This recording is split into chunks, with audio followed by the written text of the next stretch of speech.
I don't want to hear your pitiful excuses. Well, I thought it was a steamy pile of garbage. I can't believe you don't see it. What are you, Helen Keller?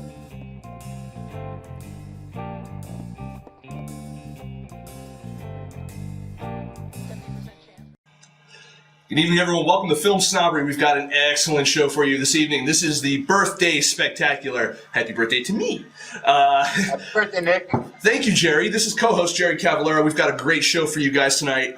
We are going to be speaking with actor, I'm used to saying director, but actor John Keating and about his movie Night Before the Wedding, as well as some other projects and stuff that he's done in the past and hopefully has going in the future, as well as we're going to be hitting you guys up on the second half of the show. Big show about this thing called crowdfunding, and specifically how Kevin Smith recently lit a fire in Fuego under the independent film world, and talking about the new concept of the People's Studio. It's going to be a hell of a show, guys. I'm actually in a really good mood, and thankfully so, because I'm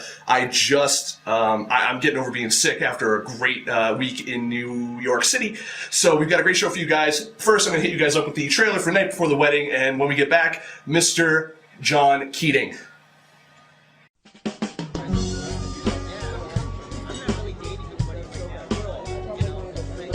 Man, nice to see you. God, good to see you. So, what you got planned? Best night of Will's life. Hey, what's going on? Hey, guys. I got drinks. You guys are delinquent. I would love to stay and celebrate with you tonight, but I can't. You're marrying Beth tomorrow. Have a drink tonight with your best man. Come on, drink. All right. Tonight is the night, gentlemen. It's our last chance to give Will another memory that he's not going to forget. To Will! Bon voyage. You set this all up? You're my boy. You know that. Thank you. Oh, why don't you just slow down? Why don't you just slow down? I told you about Bob. We've got to cut him off. Let the dust settle. All right, everybody, listen up. That needs to be the last fire I put out tonight. No weed. Yes, weed. So I can I drank too much. I don't want to be hungover for tomorrow. At least stay until the limo gets here. Guys ready? You guys ready? All right. Here we go. Hello. What's the word, brother? You got the money? It's like it's showtime. Dude, we got some porn stars coming in. Hey, porn stars!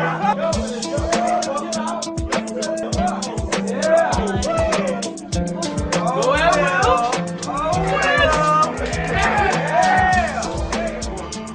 We're not in high school anymore. When are you gonna grow up? I'll tell you what I like, and you tell me what you like. You know what's going on here tonight? Do you know the brevity of what's going on? I shouldn't have come here.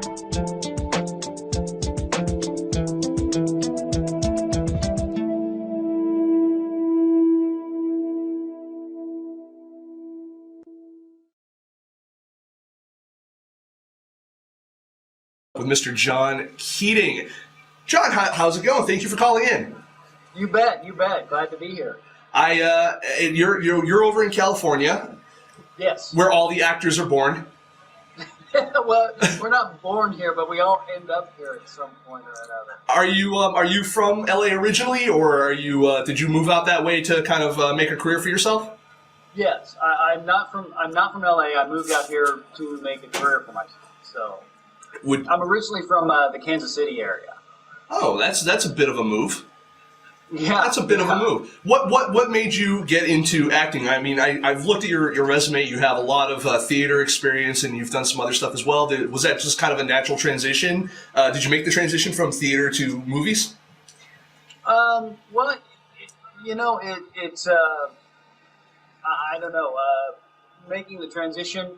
I've always loved, as a little kid, just growing up, you're watching TV all the time, and it's like. One of my favorite all-time TV shows was Kung Fu, and I just thought, man, they're having so much fun. I want to do that, fighting each other in slow motion and that sort of thing. It's like, come on, who doesn't want to do that? that explains your little bit of martial arts training that I saw in your biography. Yes, I've studied karate for about 30 years. Wow. And so you get out to LA and you started doing some acting. I saw that in some of the classes even you took. It looks like you did a lot of acting training as well, some improv and some other stuff. Do you feel that all of that training has kind of prepared you for the roles that you've actually gotten? Well, yeah. I mean, it's always good to be training. You never stop training. I mean, that's one of the things. One of my acting coaches is always fond of saying, my best work is ahead of me. So you always want to keep your instrument in shape. You want to keep it in shape. And I like to believe that, too. I like to believe my best work is ahead of me. So although I must admit, the work we did with Night Before the Wedding is really, really good as well. Oh, and while I'm thinking about it, I also want to say a happy birthday to you, Nick, because I know it's your birthday and everybody's embarrassing you with these happy birthdays. But before I forgot about it, I wanted to say thanks for having me on your birthday. I'm the one who's honored here, my friend. Oh, thank you very much. I appreciate you, taking the time and doing what you do so that I can actually sit down and interview you on my birthday. If it wasn't this, I'd be losing all my money at the casino right now. Well, there we go. So, tell us a little bit, myself, I've already seen Night Before the Wedding, big fan. David Brandon, the director, also the host of Film Courage, along with Karen Worden over at latalkradio.com every Sunday at noon. Little plug for you guys. If you guys miss it, we actually syndicate it here at Filmsnobbery, so you can also go to filmsnobbery.com to check it out once we catch up. But John, how did you get involved in Night Before the Wedding? Well, it's interesting because David actually, this project started out as the brainchild of David Brandon, who I believe is listening right now. Shout out to you, DB. You're a great guy. I loved working with you. And it started out as a short film that he was going to do over a weekend with a group of his friends that we all worked together at the same catering company as our day job. And so he wrote this script with several of us actors in mind. For predetermined on the roles, and he said once he started writing this script, it was like he just kept going, and before he knew it, he had 30 pages, and then 30 turned into 60, and then it turned into a full-length feature film. And as far as when you got involved with that, was there anything as going along through the process that either surprised you or you weren't prepared for? Well, actually, the initial part of the process wasn't was pretty sweet. It was great because David was, we'd come together and do these readings, and then we'd talk about it. And David would record our conversations, and then he would kind of slip in parts of our conversations into the script. And, the next reading we'd come back, and there'd be another part. They'd be like, "Oh my gosh, I said that the last time we were together." And it was kind of cool from that perspective, being on a project where a writer as talented as David can take what we're saying and just incorporate it into the script. But also, I guess the thing that surprised me most was the actual filming of itself, because this is really my first full-length feature. I have one of the lead roles, and so it was, we were working a lot of 12 and 14-hour days, and I just didn't realize how what a grind that can be sometimes. I mean, just physically, it can be exhausting. And I found myself at times, I hate to admit it, but I've told this before, I was being a bit of a prima donna from time to time, getting all prissy and fitty on the set from time to time. So. And it's very much unlike me. I was like, what's going on here? So that's one thing that really surprised me, is how much I wasn't prepared for the long hours of the actual filming itself. One of our questions from our audience here, BJC asks, what did you do for character preparation? Because your character is your character anything like you? A lot like me, I think, in a lot of ways. And that's one of the geniuses of that David, when he wrote this film, that's one of the great things about being friends with him and being friends with the other actors in the film, is he was able to write roles for us that were pretty close to who we are or who we could be, you know. So I would say in preparation for the role, there wasn't that, other than, you know, showing up on time, learning the lines, and not bumping into the furniture. That's about the preparation. I just made sure that every day that I got on set, I knew my lines and I was ready to work. Now you play a fairly mild-mannered character in Night Before the Wedding, and you have a couple of scenes where your character is put into, let's call it, a compromising situation. Not to give it away to the audience. Did you find that a difficult circumstance to act in, even yourself, as you know you're acting with girls? I'm not gonna I don't want not to give too much away. Yes, exactly. Yeah, it was interesting. Never having been in that situation before, it was an eye opener, to say the least. So, and I must say, David actually, tried to do some things to take advantage of that, to get some of the character essence of the character out that he wanted from me. So, you know, it was really interesting, shall we say, at this point, not to give anything away. One of our other characters here in the chat room, I call them characters, I don't know why. The characters here in the chat room. Now, I don't know if this has to do with you or not, but I'm going to ask it anyway. Fox says, when are you going to get back to the crime lab? Ha ha ha.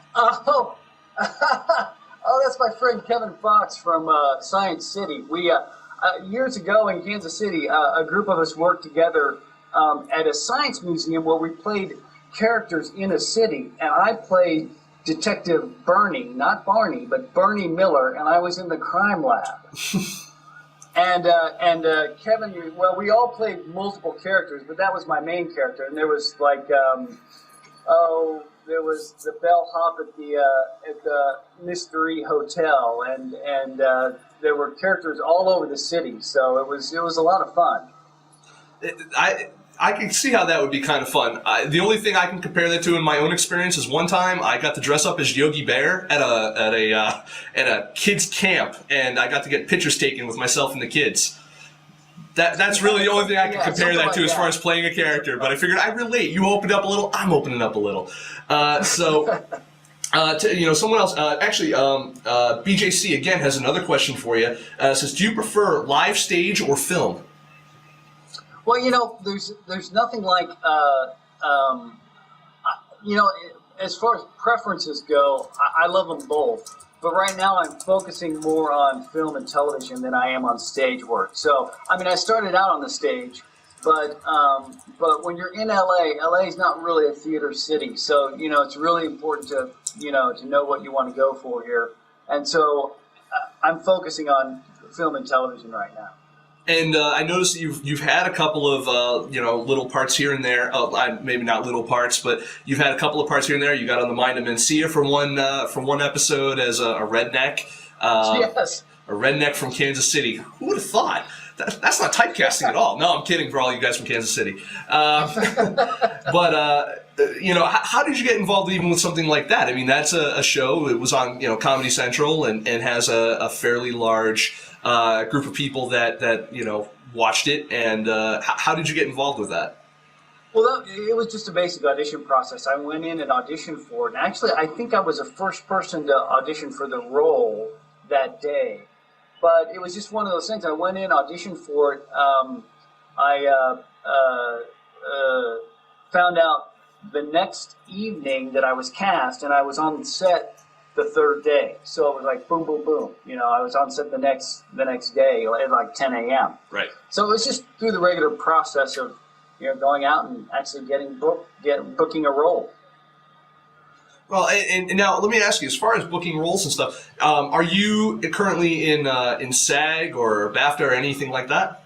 Yes, I'm a member of both the Screen Actors Guild and AFTRA. AFTRA, that's the one I meant.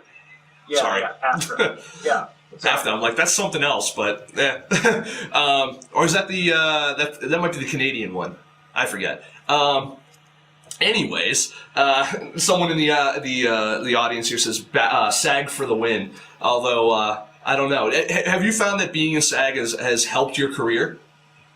Well, it's interesting because I actually lived out here in the late 80s and the early 90s, and I was not in the Screen Actors Guild. And in the early 90s, I moved back to Kansas City. And when I decided to move back out to Los Angeles, I knew I wasn't going to come back out here unless I was in the Screen Actors Guild. And so I sort of made that happen in 2002. Well, I didn't make that happen. It happened for me. I did a commercial, actually a Missouri Lottery commercial in Kansas City in 2002, and got in the union and then moved back out here. And it's been so much better for me because I have an acting coach in Kansas City who always emphasized that if you're planning on pursuing this career as a professional, it's important to be a member of the unions because it's like.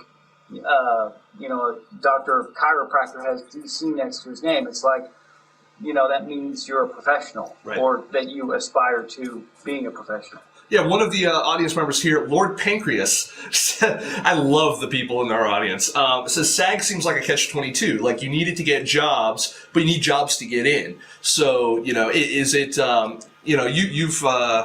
what's your take on that? It is very much that way. In fact, I joined AFTRA in 1986 in order to try and kind of get in a side door to SAG, and it never really happened for me. But yeah, it is. But it seems like there are a couple of ways that people get into the union. One of them is either by getting vouchers working as an extra, and you have to get 3 vouchers as a SAG person to get into the union. Or by doing a commercial, and both of those are two of the usually the easiest ways for a newcomer to get into the union. Now, someone else from the audience asks, has SAG ever prevented you from working on a non-union project that you really wanted to be on? Not really, no. I don't really pursue non-union projects at this point, just because I am a member of the union, and that means I'm going to work on a SAG project. So. Yes, it's for independent filmmakers. Sometimes they view SAG as being, it's like I really want to have these quote unquote professional actors in my film, but they feel that if they ever want to see a penny from their film, that going after and using SAG is going to be detrimental. It's funny because a lot of them do feel it's that catch-22 even on the director's side as well. I mean, the Screen Actors Guild, they're I'm sure they've got some issues they have to work out, but their main job is to protect the actors, so they're always looking out for us, which is appreciated by those of us in the union. So. Okay, fair enough. I mean, and you're actually the second actor I've had on the show that has actually, kind of extolled the virtues of SAG and said, get in SAG and it'll help. It's been helpful. I agree with my acting coach in Kansas City, because he's right. I mean, if you want to pursue this long term as a career, eventually you got to go to the union. Fair enough. Another quick question here, again from Miss BJC, which I'm loving that she's just, thank you, BJ. Love you. Oh, you're awesome. She also said, what was your favorite role you've ever played on stage or in film? That's a great question. My favorite role. And bear in mind, David is in the audience.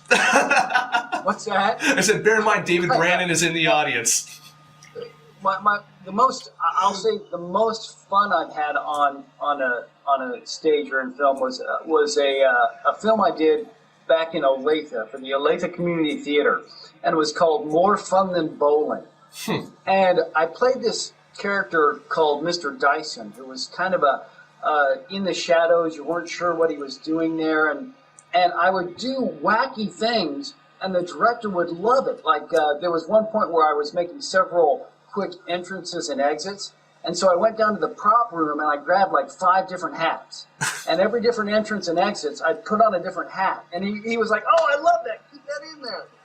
And there was one point where I was supposed to be sneaking around on the stage, and I did one of those little cartoon type, moving your feet real fast type of sneaky things, and he was like, "Oh, I love that, keep that in there." And so it was just the first time that I've really had a director embrace what I was doing and just take my wackiness and utilize it in the performance.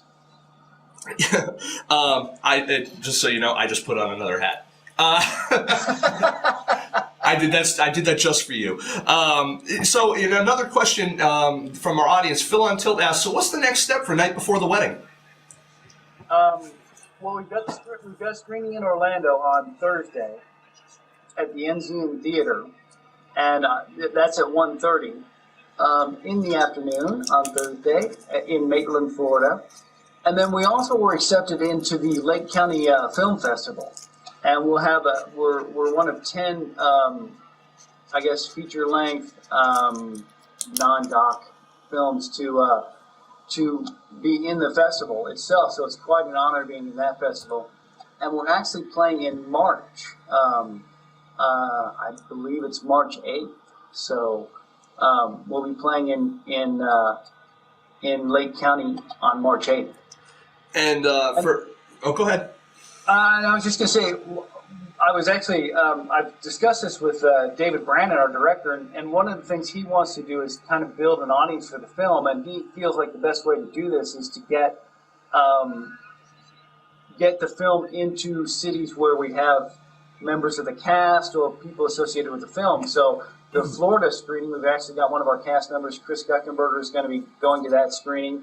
And our executive producer, Richard Jacob, will be attending because they're both from Florida. So one of the original reasons why you and I actually even connected was because I was talking on the show, and whether it was you listening directly or whether it was David passed it along to you, I had mentioned that a lot of times on a lot of mainstream talk shows that Conan O'Brien's, Craig Ferguson's, stuff like that. Well, maybe not Conan O'Brien anymore, but stuff like that where you'll have the actors and actresses going out a lot and shilling for the movies that they're on. However, you don't see that a lot on either on the net or with independent film in specific.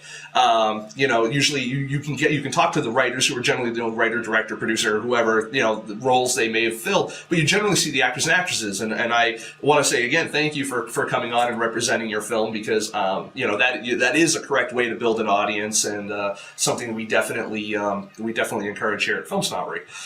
Yeah, thank you. No, that was part of the plan. From the get-go, though, when David did the initial script readings with us, he was like, I want everybody in the cast to be a part of this and help build the audience for this and get excitement for this film. And it's been part of the game plan since day one for all of us to help out in whatever capacity we can. And Fox actually just asked, are you going to be screening it all in Kansas City? I actually submitted it to the Kansas City Film Festival, and that happens in April. So I haven't heard who they have or have not selected, but we've decided if we don't get into the festival there, we're going to try and set up a screening in Kansas City at some point as well, in order to get some of the people who I know and friends of mine a chance to see it, because I have had some friends ask about that. So, Excellent. So if we don't make it into the Kansas City Film Festival, then we're going to try and get a screening going in there in Kansas City as well. Yes, so for those of you out there, if anyone from the Kansas City Film Festival is listening, Night Before the Wedding, put it into your rotation, full house. No-brainer. So that being said, again, in Orlando, Florida, Thursday at the Enzian Theater in Maitland. Check out Night Before the Wedding at 1:30. Great cast. Mr. John Keating, Gregor Collins, directed by David Brannon, among many other people in this film. Just great flick. Also check out David Brandon and Karen Worden on Film Courage at noon Pacific Standard Time. Yes. at noon on Sundays over at latalkradio.com. John, you can actually go and check out John's website over at what is it, John? I'll let you plug it. My personal website is thejohnkeating.com. Thejohnkeating.com. Not just any John Keating, but the John Keating. Well, johnkeating.com was already taken, so I had to be thejohnkeating.com. But that being said, that's all the time we've got for Mr. John Keating tonight. But I definitely want to thank him immensely for coming on, being part of my birthday bash. Greatly appreciated. I love that you took the time out and whatnot. Well, thank you, Nick. I really enjoyed being here. It's great actually virtually meeting you and getting to chat with you. Absolutely. And if there's anything else that you got going on in the near future, please don't hesitate to let us know, and we'll make sure that we'll at least tweet it out or Facebook it out for you and make sure that everyone knows what the John Keating is up to. Thank you. So thank you very much. Ladies and gentlemen, that's all for John Keating for the evening. However, we are going to play, this is a special deal for Mr. I did this specifically for Mr. Gary King. I didn't tell him about it. I just told him, hey, we got a surprise for you. But Gary King, we've got, because of the people that we have calling in the near future to discuss crowdfunding, what better way to start off the crowdfunding conversation than to show Gary King's Kickstarter video for his new project. Check it out right now. Hey everyone, my name is Gary King, and I'm a filmmaker looking to start a grassroots campaign raising financing for my next feature film called How Do You Write a Joe Sherman Song? It's a musical I'm really excited about. It's about an aspiring Broadway songwriter who meets a talented singer who jeopardizes his relationships around him and his budding career. The film will star some amazing performers that I couldn't be more excited to collaborate with. Joe Sherman is playing the title character, Joe Sherman, and is writing the entire songbook for the film. He's shown me some songs that he's written for the film already, and they're amazing. I can't fathom it, and I am so sorry. Yes, Gary, I am sorry, because I know there are times when I get stuck in my head, when I should have been hearing all the words that you said. Please be patient with me, I'll try to be patient with you. That's the best that we can do. The beautiful and talented Christina Rose plays his girlfriend Evie, an aspiring actress and dancer who struggles with her own career. Here's a snippet of them working together on the music.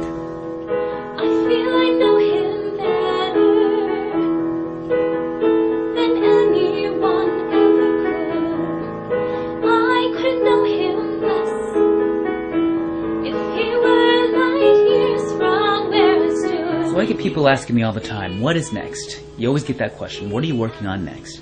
And I want to keep them guessing. I want to be considered a filmmaker that doesn't do the same thing all the time and doesn't have a certain genre that he sticks to. And the movie musical is something that's both challenging to me and I feel would be the most rewarding at this stage of my life.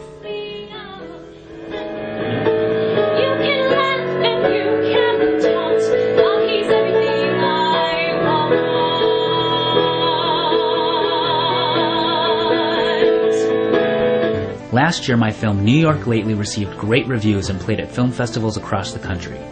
And this year, What's Up Lovely is being released, which has already generated some great buzz within the independent film scene. Those films are primarily self-financed, which just isn't possible with today's climate. Because making a movie costs a lot of money. The money we're raising will go to cover all aspects of the production. So this time I'm asking for help from supporters like you. Please take a moment to look at the website to learn about the different pledge amounts you can donate. And the various thank you gifts that come with it. Like a copy of the film, or the soundtrack, or both, or being part of the test screening process, or even being part of the film. We even have a special members section on our website, so for a certain pledge amount, you'll be able to access it and get sneak peeks of the film before anyone else can, and exclusive reports from the set. And what's cool is actors from my previous projects are also going to be in this one. Jen Dees. Special guest star Mark DeConzo will be in this film as well. Yeah, I'll be there. In spirit. Thanks a lot for stopping by and learning about the project. If you have any questions at all, please feel free to visit the website for more information. On there you're going to see the different pledge amounts you can donate, as well as the tie-in gifts that are involved with them. You'll see more information about the story and the actors that are attached, and you'll see the casting information because we're still looking for actors, singers, and dancers. I'd also appreciate it if you could spread this video and our website to your friends and family that love independent film, Broadway, musicals, or just support the arts, because we just want to get the word out there that a project like this is trying to get made. I'm going to leave you now with a song that Joe Sherman wrote just for this video, and he's performing it with Christina Rose all across the city. I hope you enjoy it, and I hope to share my film with you in the near future. Thanks a lot.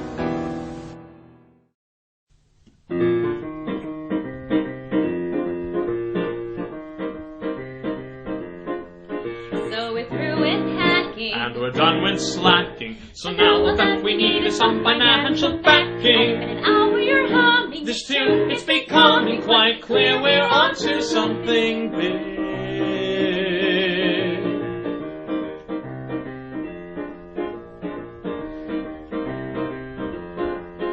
but we still need about persistence. But if we manage to knock down your Preston's resistance, won't you make us less nervous with some cash to preserve us for its back till my food service gig?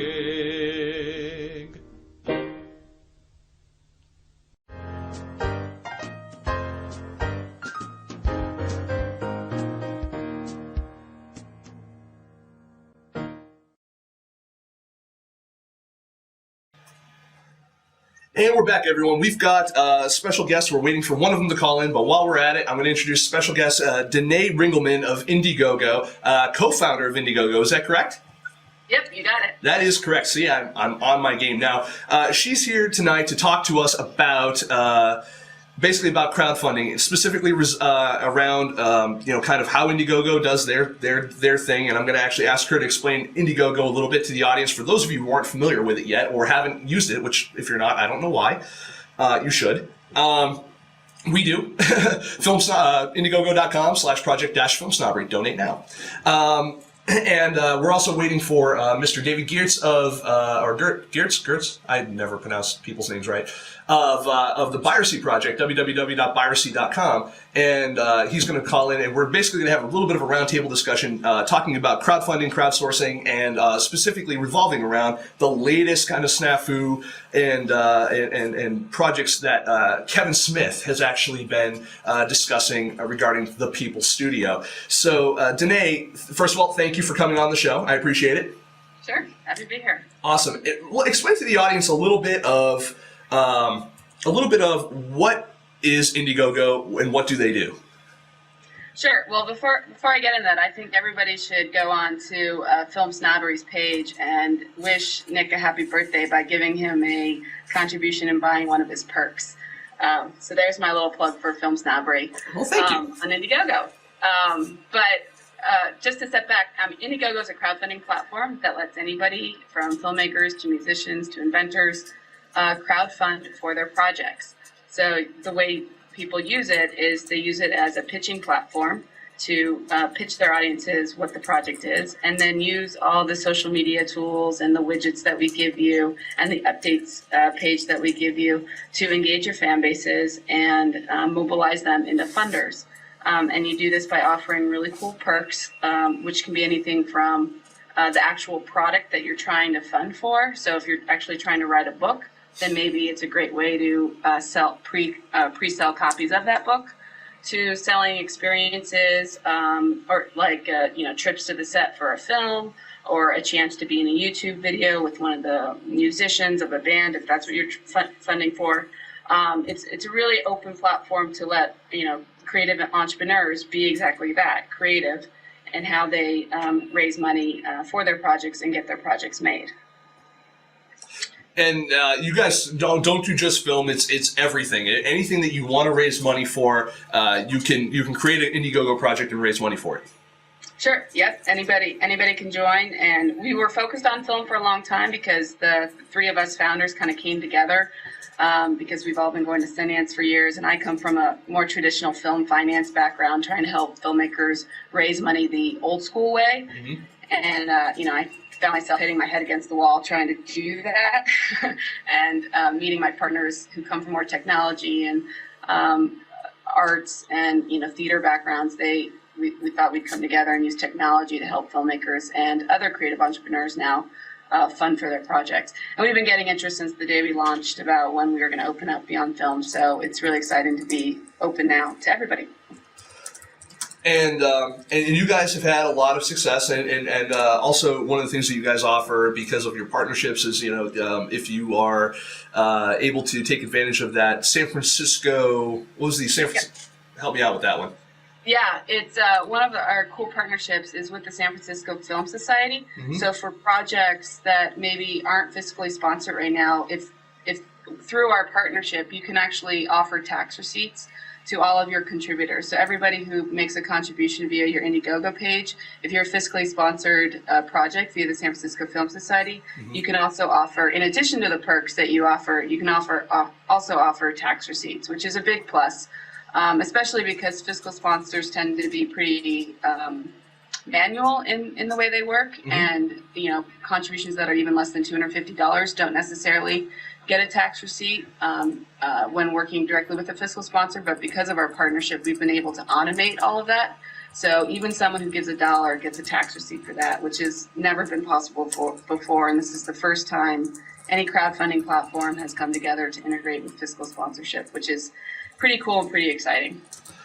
And, you guys have spent and I'm going to segue this into the actual topic, you guys have spent a great amount of time and effort both researching and implementing the way that IndieGoGo runs from a legal standpoint, which is something that we've heard that Mr. Kevin Smith has been doing recently in his inception of, or a possible proposed inception of the People's Studio, where it looks like he's trying to set up a kind of crowdfunding source for independent filmmakers, specifically to make films kind of under his banner, but for everyone. It's for anyone who wants a little bit more information as far as kind of what the People's Studio is in his own words, you can go to www.silentbobspeaks.com. It's the first article right on the page. I'm sure that you've been following this to a point, Danae. What do you think about, first of all, his foray into the crowdfunding world, and also, are you a little offended that he hasn't come to you guys for help? It seems like he's trying to reinvent the wheel for something that you guys have already done the legwork for. Well, yeah, we've done a lot of the legwork, and if he comes to us, we'd certainly be, happy to have a conversation with them, because I think the impetus for him doing all of this is a very genuine one, and that's, he had fans coming to him saying, if you're having trouble, financing your film, let us pay for it. And I think that's a pretty awesome statement that his fans are making, saying, why do if you've got your fans, if you've got us who love you and love your work, and we all have a couple bucks to spare, we were going to spare them anyways when we were going to go watch your movie in the theater or buy your DVD. Why don't you let us spare them now and help you actually get the project funded? And I just think that's the spirit of crowdfunding, and that's the amazingness that the internet has provided, is it provides that transparency and that ease of transaction, per se. And I think one thing that I think Kevin maybe hasn't thought about quite yet is this idea of the legal stuff that he keeps referring to is, investing online, and that's certainly illegal. And we know that. I come from the world of film finance and Wall Street, where there's a lot of SEC regulations, and whenever you try to offer an investment publicly, you need to have a lot of disclosure documentation in place and available to your potential investors as a way to protect them against the potential risk of losing all their money. So that's why it's pretty onerous and difficult to raise money publicly online, and why the SEC doesn't allow it. It's good laws and a way to protect people. But there's also ways to enable people to still power, the funding of a film, and that's via donations, which he's thought about, which is again offered. We can do that via San Francisco Film Society and offer everybody tax receipts. But there's a third way, which I don't think he's quite thought of yet, and I think it would be really cool if people suggested it to him, which is this idea of pre-sales and offering perks or experiences around the project itself as a way to fund it, because then your exposure is limited. You're basically buying a DVD just in advance of it actually the film being done, or you're buying a trip to the set, or you're buying a chance to go to lunch with him. Which is all money that can be used to make the film, as well as fun ways for fans to really get involved in the movie making. Up until today, we have to wait for him to finish his film and then come out and sit there and passively watch it. That's how the filmmaking world has always been, and now it's just finally opening up via crowdfunding and other more interactive sites that allow fans to actually get involved and help the film get out there and help the film get made, get funded, spread virally across all the different social networks, etc. Now, are you at all intimidated by the fact that a higher profile filmmaker is now trying to kind of move in on, for lack of a better term, move in on your territory. In as much as, he already has this built-in fan base whereas you guys, along with Baisley and Kickstarter and all these other, crowdfunding companies that are out there are trying to, you're all kind of somewhat competing for the same people. Now that you have this high-profile guy, over 1 point something million followers on Twitter, and, he's made a slew of movies since the 90s. Are you guys at all somewhat worried that because he's not coming to you and instead kind of trying something on his own, that he may be just trying to compete with you guys? Not at all, because I think if he does something like a huge crowdfunding effort, that was going to help the whole industry as a whole. We're not like Pepsi and Coke here. It's not like we've been around for 100 years and it's a market share game. I think we're at such the infancy of crowdfunding as an industry in general. I think the more people that know about it, the better for all of us who are trying to help kind of navigate its future. There's I was talking to David today from Baisley, and hopefully he can dial in soon. What they're doing over there is really innovative and cool, and it's bringing in this referral-based system to help people, invest and benefit from their online activity. Via their SOCAP, which is the engine that's powering Baisley. Then there's us, who is, allowing people to raise, money by offering different perks. You keep all the money you raise. We're in over 90 countries trying to build this movement globally. So it's a good thing to have someone like a Kevin Smith, wanting to experiment with it, because it's only going to help everybody involved, everyone trying it. Because it's going to become more and more of a normal behavior for funders or fans to actually, put their money where their mouth is and get the films made that they want to see made. The one thing that's always worried me about crowdfunding in general is that it would only really take a few high-profile projects to fail or have some sort of scandal or stink attached to them to maybe ruin it for the rest of the people out there. And that is really my biggest fear with the whole Kevin Smith thing, where I love what he's doing as far as the idea of let's all get everyone involved in making movies in some democratized manner. The only problem I have is if there is any sort of stink that is allowed to be passed on to this, that it's going to ruin crowdsourcing for the rest of the guys out there, like yourself and at IndieGoGo and Baisley and Kickstarter and all that kind of stuff, because it's failed on such a high profile, with such a high profile name. Now that's all complete conjecture because it's not even something that's started yet. But as far as and I'm not in any way saying like, well, then just don't do it.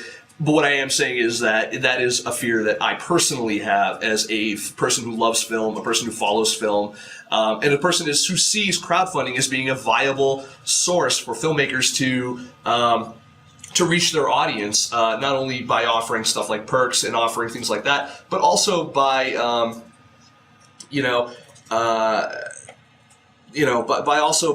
just kind of organizing events and stuff like that. Because IndieGoGo specifically, you don't necessarily have to donate money on IndieGoGo. Sometimes it's just there to promote events regarding or surrounding films or other events or other arts projects or projects in general.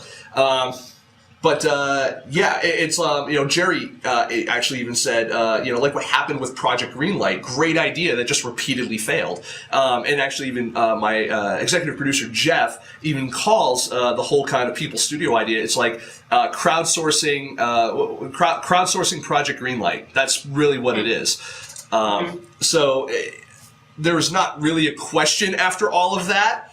More, I just wanted to make the statement of, do you have any fears of a higher profile project like this having a negative effect at all on the crowdfunding organization? Well, I have thoughts. Your concern about, if there's failures on this, does that ruin it for everybody? I think the same thing could be said when, eBay launched. If somebody tried to sell, a flying boat that didn't exist and they sold it but never delivered on it, was that going to destroy the eBay, online auctions? And I think they proved no. And I think part of that is because when you're online, there's something that you can't get away from it, and that's called transparency. And when you say you're going to do something, especially if you say you're going to do something publicly, it mitigates kind of that downside risk of you, quote, trying to get away with something like stealing money or failing, never putting your money into the film where you said you're going to put it into, because you're basically single-handedly destroying your own reputation by doing that. As well as the transparency just offers more upside, because if you do say you're gonna, make this film and you show your progress all along the way and you prove to your fans that you know how to make a film and they've seen it through their own eyes from all the updates you've been getting and then the final product, there's nothing better you can do than use that as a way to kind of propel and launch your career and launch your momentum forward, because as I always say to all of our projects on IndieGoGo, action speaks louder than words, and no amount of pitching can convince somebody better than the act of actually doing what you say you're going to do, whether it's make the film, write the book, produce the album, what have you. So if a big, huge, high-profile person fails, I guess the question is, what is failure? Is it not reaching his goal? Is it, not producing the film? I mean, what do you do with the money you raise? That high-profile person can always, donate it to a charity of his fans' choosing or something if he doesn't quite get enough money. It's really flexible, and again, because of the transparency, he's going to have an incentive to do the right thing and either finish the film or do something right with his money, I guess, because if he doesn't, his fans are going to let him know about that, and he's going to, hurt his reputation, or her reputation, I should say. Well, what we're going to do right now, and we're going to try something, I've never tried this before, but David from Baisley is going to call in on my cell phone, and then I'm going to try to three-way call him into Skype. So, uno momento, por favor. David, go ahead and introduce yourself and introduce Baisley a little bit to the audience. Sure thing. Hi, guys. This is David Geertz calling. Geertz is how you pronounce it. That's how you spell it. Yes, that's correct. From the Baisley Project in Vancouver, British Columbia. We are, let me see a little backgrounder here. We've been in operation now with our beta model for just a few months, actually, but it's been a 24-month rollout to try and build a system for feature film crowdfunding. And basically, what we're doing right now with Baisley is just testing all the bits. And some of you have already actually joined, and for that, I thank you. We really only opened it up to friends and family, and some of you guys have already found it and bought memberships, which is fantastic. And we're about to open the doors in the next couple of weeks with the new version of the site with all the bits, and really get moving on this screenplay competition, which is really going to kick off the entire project itself. Now, you've been, I hope, somehow, in between all the technical issues, I hope that you've been kind of listening a little bit to what we've been talking about with the whole Kevin Smith thing. Kevin, having, wanting to do the People Studio and crowdfund films and stuff like that. Now, whether or not he's mentioned it in passing, whether or not, whatever, he's put he's put it out there, and the fans have responded. What is your take on this from a perspective of someone who's currently doing something similar? Well, I can tell you, based on the feedback that we've received, and I think this will be interesting from a Kevin Smith perspective if he decides to do it on his own. And I think the problems that he will run into is that you're either a filmmaker or you're a platform, and you're not both. And when we launched, we weren't very clear that the pilot project we were building was actually being done with another director and another producer. I think a lot of people assumed that it was our movie, and it's not. And I don't know, I think the crowdfunding fans, the actual fans out there in the marketplace, don't really want the platform to be the producers. They would really like it if the platform acts as just that, a platform. So is your opinion of there needs to be kind of a separation of church and state? Yeah, I think so, because that's what the platform is there for. It actually acts as a gatekeeper and is responsible and beholden to those fans. There needs to be a protection put in, by the gatekeepers. And I think that's, what you talked about earlier about the risk of, for example, somebody just building a $10 million bomb that's crowdfunded, and the thing just going into the toilet. Part of the process, which we incorporate, is actually the planning side and incorporating a motion picture bond and a distribution deal with every film that actually does go through the SOCAP platform. And of course, you're not, content is so subjective, so what we're hoping is that everybody delivers their finished film. Whether it's good or not is really up to the members who are buying, as well as the director of the film. And Danae, do you agree with that assessment? Yes. Sorry, I had to step away real quick. That's okay. Yeah, it's in terms of there needing to be a separation of church and state between the producers and the platform of which the crowdfunding is built upon.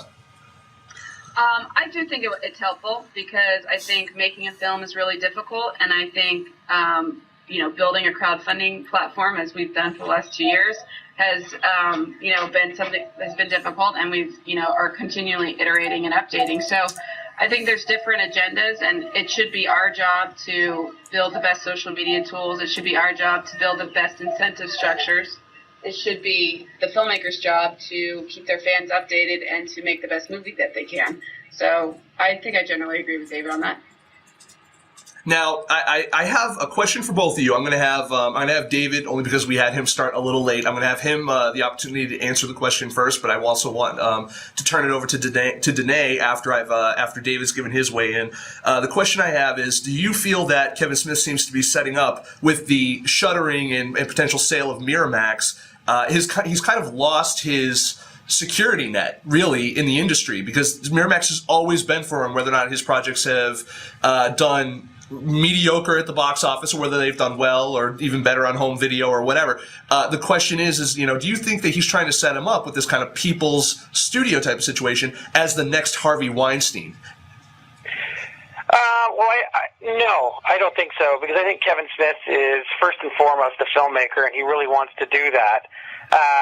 What I got from reading the material was that he's trying to do similarly to what we're trying to do, which is a sustainable film cycle, where the same fans that provide the money to the first film, if the film does well, it then plows back into the fund again, and those fans perhaps never have to pay ever again. Right? It's just a cyclical thing where it's always a Kevin Smith film, though. I'm not so sure that he's actually stepping out and allowing other people to make movies. I think they're all films that he's going to be directing. Yeah, now, I could be wrong, but that's kind of my take on it. That's what I read. That's the one question I haven't seen a definitive answer on yet, is who's the director of all these films. If you're going to democratize the script process, who's going to be the director of each individual film? Because I know that most independent filmmakers want to be writer-directors. But Danae, do you want to weigh in on that question as well? It's my understanding as well that I think he would direct, but again, I haven't seen a final definitive answer. I mean, in terms of if it is that way, I think it can be fine, because he's in a sense doing he's just formalizing a little more what David Lynch is already doing, which is people just paying membership dues to his website and getting content from David Lynch only if you are a paying member. So he's just doing another flavor of patronage. And fans funding all of his work directly. And I think, again, I'd like him to succeed, because I think the more success we have, the better it is for everybody involved. And on that note, I mean, as far as David Lynch is concerned, I mean, I a long time ago, years ago, was perusing his site, and I noticed that it was a paid-for site, and I thought that was, for any director, a really weird thing. And the funny thing is, even in the span of maybe, say, 4 or 5 years, not even, the concept of that has actually seemed more realistic. And although I would never pay over $100 for a copy of Eraserhead, not when I can watch it on Hulu for free. It gets back to the concept that actually Kevin Kelly came out with now in 2008, which seems like eons ago, which is the idea of 1,000 true fans. or the, whatever number is your number. But if you get 1,000 people or 2,000 people each to give up, a day's worth of their salary for the year, or $100 even, you can make a decent living, producing content directly for your fans if you can sustain that quote unquote subscription revenue from your fans. So now, it's helping filmmakers kind of think more critically about, instead of their goal necessarily being to get that distribution deal, which we know after, I just came from Sundance with, 10,000 applying to get in, only 150 getting in, and 10 walking away with distribution.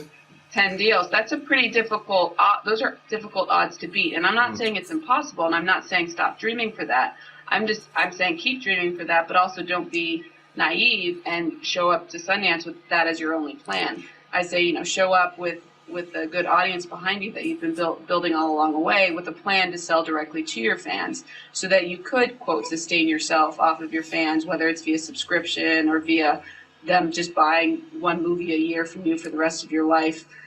That's the future of where I think filmmaking can go. And I think it's actually the former head of Yahoo Music who once said that he sees there'll be a growing middle class of musicians that emerges. I believe the same thing is for filmmakers. There's going to be a growing, middle class of filmmakers making a living off their film. They're not going to be the huge Hollywood successes, but they're going to be able to make their films the way they want to make them, for the fans that they want to have, and they're going to make a decent living going forward. And I've had this discussion with my executive producer on many a late night, where we both kind of tend to agree that not the definition of a filmmaker, but anyone who makes a film can be a filmmaker. However, those who sustain themselves through film in their career are kind of the true filmmakers, the professionals, as it were.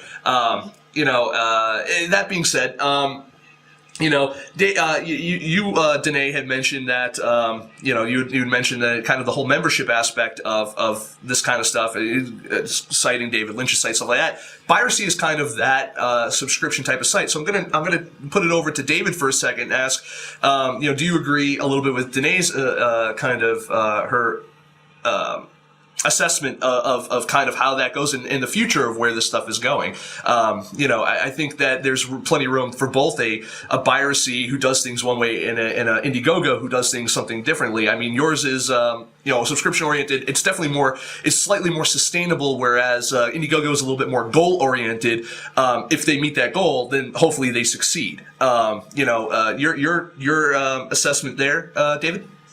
Sure thing. I think where we're ultimately going to see this go, and what we really want to see happen with us, is that there is a hybrid model combination that goes where the fans actually become the data to provide a marker of up to a certain percentage of the budget, which then gives the ad agencies and the studios and distributors the ability to risk mitigate and actually dump in the remaining amounts, where you see the crowd actually becoming the marketing tool along with the studio.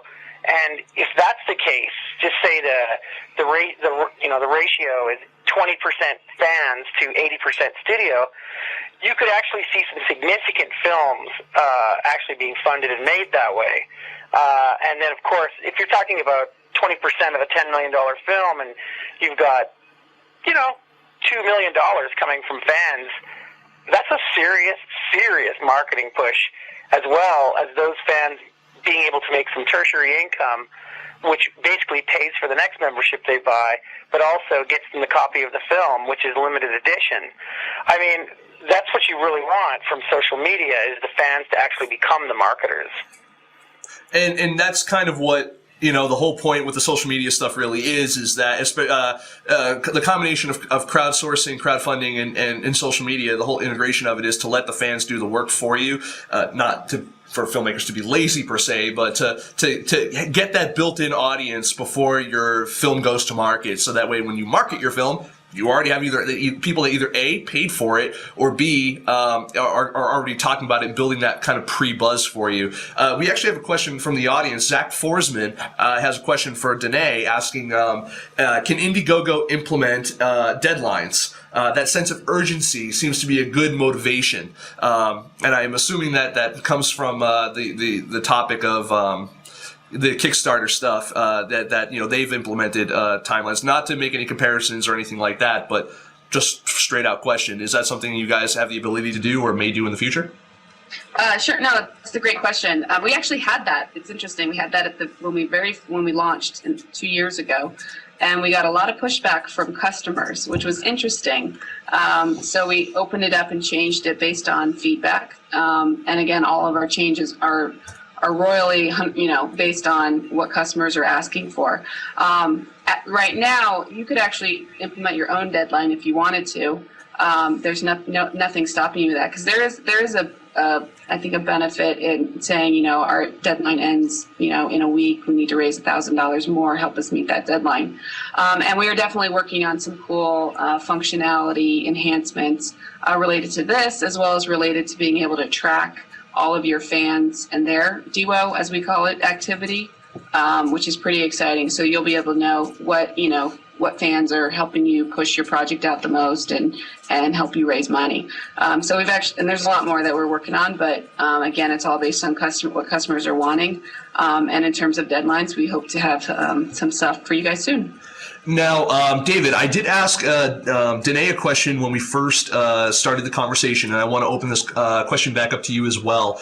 The question was, do you feel that Kevin Smith is making a wrong move in approaching the legalities of crowdfunding from his perspective of almost kind of trying to reinvent the wheel, when companies such as Baisley, IndieGoGo, and Kickstarter have already done most of the legwork for him? In that case, and also maybe slightly, are you slightly amused that he didn't come to you guys first? Well, no. I think that somebody with the stature of Kevin Smith, actually, it's up to him and his management to actually ensure that they get a proper legal opinion themselves. And that means spending some money and spending some time and actually going out and hearing it from the horse's mouth yourself. Crowdfunding is just simply pre-buying a product, but the problem lies therein is using the word investment, because anytime anybody uses the word investment, there's this kind of idea that there's going to be a return on investment, which is not allowed in crowdfunding at this time.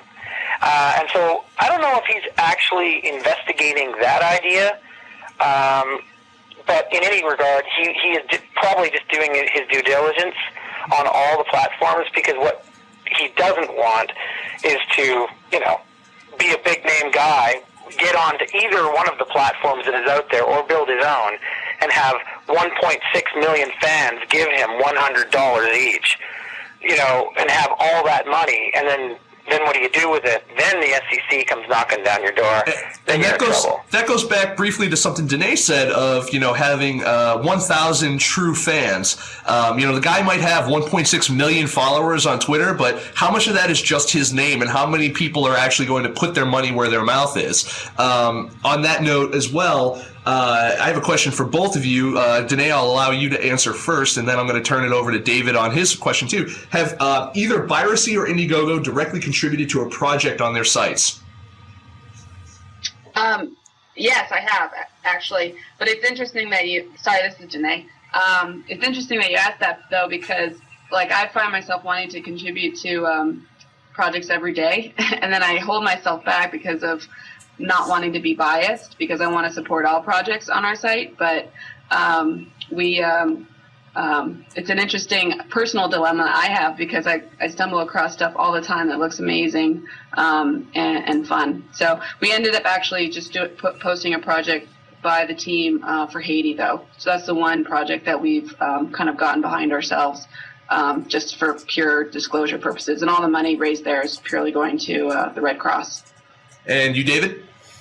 Actually, I have bought into, I've bought into several projects, actually. I've bought into some on Kickstarter, one on IndieGoGo. I've bought one on Celeband. I bought a membership to El Cosmonaut, the Spanish one. Mm-hmm. But as far as piracy goes, I'm actually not allowed to earn any income, so I'm actually not allowed to have a membership. Because the way our system works is that we're like Kickstarter in one way, where we have to hold funds until the producer meets all funding requirements. And that money is held in a third-party trust account. And so we're not actually allowed to benefit from that. It's only the fans that sell memberships that are allowed to benefit. So I'm actually not allowed to have my own invite code and tell people about it. That would be a little bit offside as far as we're concerned. So. All right. Well, I want to thank both of our guests, both Danae Ringlemann and David. Tell me how to say it right, sir. Geertz. David Geertz of Baisley, and Danae is from IndieGoGo. I definitely want to thank both of them for taking the time to call in. Sorry, David, for the technical difficulties in the beginning, but I'm happy that we definitely got a chance to have both of you guys on to talk a little bit about both, how both of your companies work, as well as get your opinions a little bit as far as the Kevin Smith snafu from an expert's angle. Because it's one thing for us over on our side to kind of just spout off conjecture-wise and whatnot. It's another thing to get you guys on there that are doing this every single day, seeing how it affects your lives, your businesses, and getting some real information about how that works. I want to thank both of you guys for calling in tonight. We're gonna start wrapping it up, folks. But I want to turn the mic over, and I know you guys are gonna be like, who is this guy? But I want to turn the mic over for a second to Mr. Jerry Cavallero, director of Stuck Like Chuck, my co-host, who's been silent all night.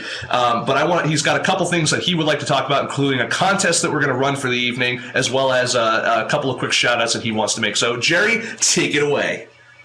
Wow. Thank you, Nick. It was a great show tonight. So we brought out the best in you for your birthday. So that was great. This past Sunday, we had our first Filmsnobbery meetup in New York City. It was with director Hugh Rhodes of St. John of Las Vegas.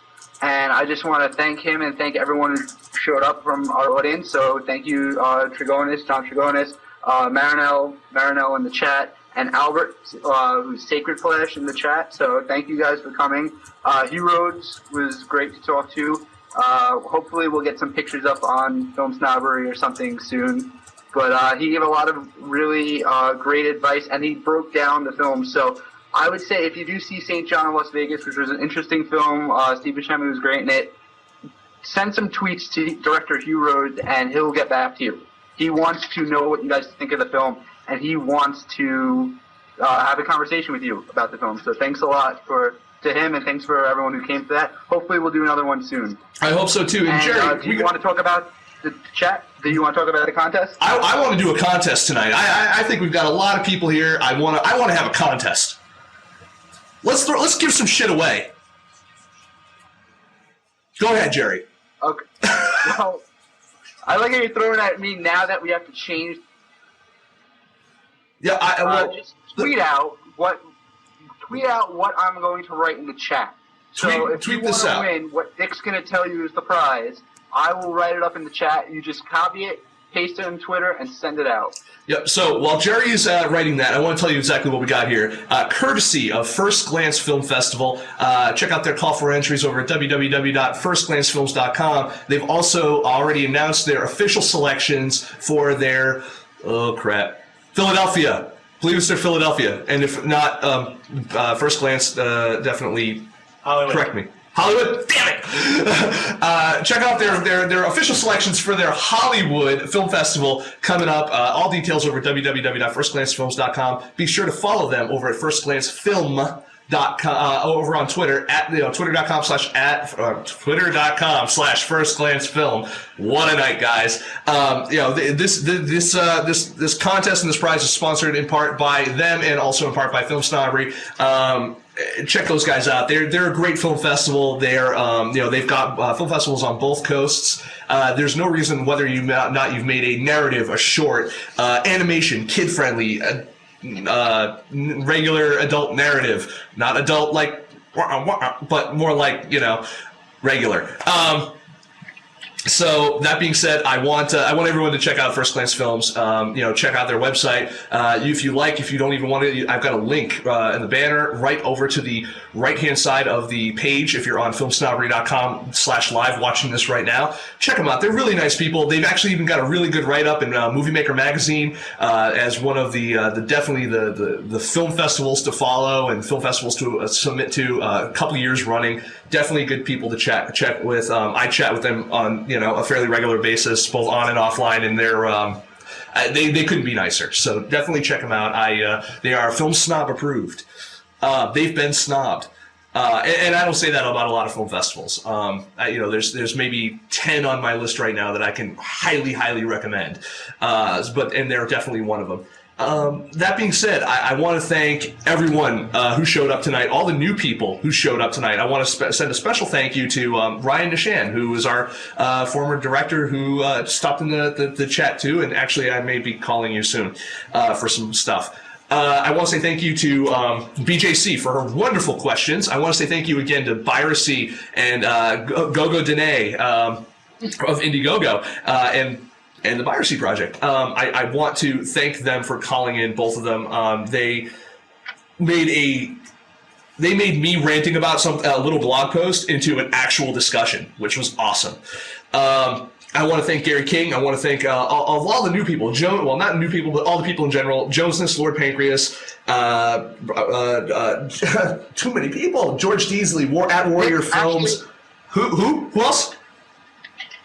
Well, I wanted to say, Lord Pancreas appears to be the winner. Lord Pancreas is the winner. The first one to see. Winner, chicken dinner. You get stuff. Wrong, but you're going to get a t-shirt, free t-shirt, courtesy of First Glance Films, and you're also going to get a 1-year subscription to Movie Maker magazine. So congratulations, you've been promoted to viewer. So, to claim your prize, be sure to email me over at nic@filmsnobbery.com with your details, and we'll get in touch with you and let you know how all that works. Also, for anyone who wins now and in the future, you're going to be entered into with all this stuff with First Glance Films going on, you're going to be entered into a raffle. So if you've won over the past few weeks, you've been entered into a raffle to win a grand prize at the end of all of these shenanigans, which will happen sometime in April. Until then, look forward to some more stuff from First Glance Films. We've got some trailers of theirs we're going to be showing you in the very near future. We've also got some features and some interviews for them that we're going to be setting up as well for some filmmakers of films that are going to be featured there. I recommend that everyone tune in every week at Tuesday at 10 p.m.